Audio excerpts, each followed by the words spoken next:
का आज का बजट माननीय वित्त मंत्री जी ने प्रस्तुत किया है। मैं सबसे पहले इसका स्वागत करता हूं। कोरोना कालखंड में जब दुनिया की तमाम अर्थव्यवस्थाएं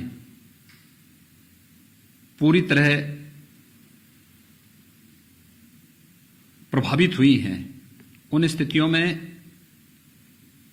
भारत के 135 करोड़ जनता की अपेक्षाओं और आकांक्षाओं को ध्यान में रख करके एक विकासोन्मुख और व्यावहारिक बजट प्रस्तुत करने के लिए मैं आदरणीय प्रधानमंत्री जी का और माननीय वित्त मंत्री जी का हृदय से अभिनंदन करता हूं। वास्तव में यह बजट सर्वसमावेशी, सर्व कल्याणकारी और समाज के प्रत्येक तबके के हितों को संवर्धन करने वाला बजट है। इस बजट में किसानों के लिए, नौजवानों के लिए, महिलाओं के लिए,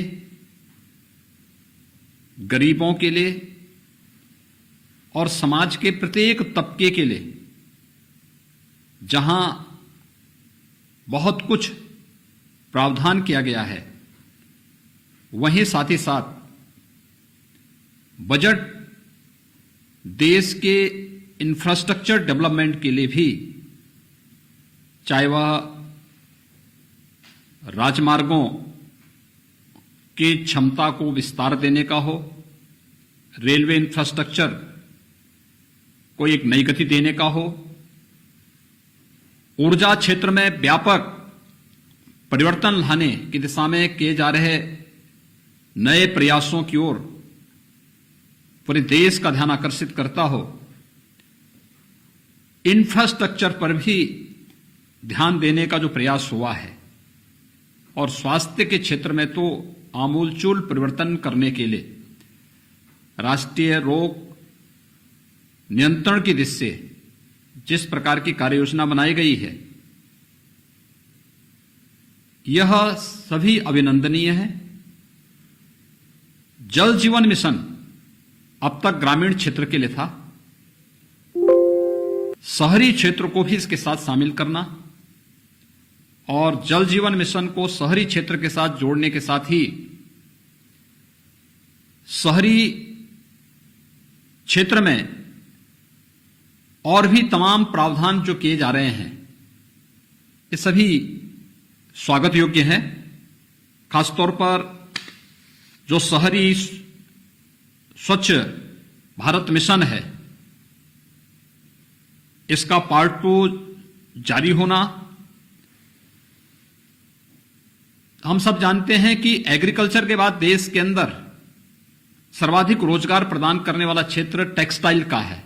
देश के अंदर 7 मेगा टेक्सटाइल पार्क की घोषणा, ये स्वागत योग्य है। ऊर्जा क्षेत्र में हाइड्रोजन एनर्जी मिशन की घोषणा, ये ऊर्जा क्षेत्र में आमूलचूल परिवर्तन का कारण बनेगा। और यही नहीं, बल्कि अगर हम किसानों की बात करते हैं तो यह सर्वविदित है कि लागत का 1.5 गुना दाम प्रधानमंत्री मोदी जी ने देश के किसानों को दिया। 1000 अतिरिक्त मंडियों को ई नाम के साथ जोड़ने की जो कार्रवाई हुई है, कार्रवाई की घोषणा हुई है, ये वास्तव में किसानों को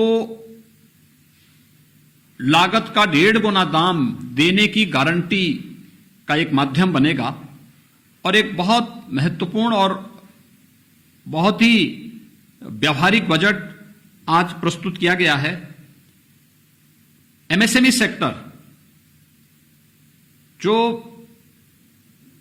निवेश का ग्रोथ इंजन माना जाता है, इसके लिए विशेष प्रोत्साहन देना। और आज हमने पहली बार देखा है कि पेपरलेस बजट ही नहीं आया, बल्कि अब इस बजट में पेपरलेस बजट ने भारत के इतिहास का पहले पेपरलेस बजट ने डिजिटल जनगणना की भी घोषणा की है। यानी सारी चीजें अब डिजिटल फॉर्म में आ रही हैं। ये सुविधाजनक भी होगी और व्यवहारिक भी होती हुई दिखाई देंगी। इसमें किसी भी प्रकार की कोई धांधली की कोई गुंजाइश भी नहीं होगी और सही तथ्य और सही आंकड़े देश के सामने आते हुए दिखाई देंगे। मैं एक कोरोना कालखंड में एक विकासोन्मुख और व्यवहारिक बजट के लिए, जिसमें समाज के प्रत्येक तबके का ध्यान रखा गया है, आदरणीय प्रधानमंत्री जी का हृदय से आभार व्यक्त करता हूं। माननीय वित्त मंत्री जी को इस बजट के लिए हृदय से बधाई देता हूं और विश्वास व्यक्त करता हूं कि यह बजट नए भारत की नई अर्थनीति के अनुरूप आम जन की आशा और आकांक्षाओं का प्रतिनिधित्व करता हुआ दिखाई देगा। भारत को दुनिया की एक आर्थिक ताकत के रूप में प्रस्तुत करने का एक माध्यम बनेगा। देश और दुनिया की खबरों से जुड़े रहने के लिए सब्सक्राइब करें हमारा चैनल इंडिया जंक्शन।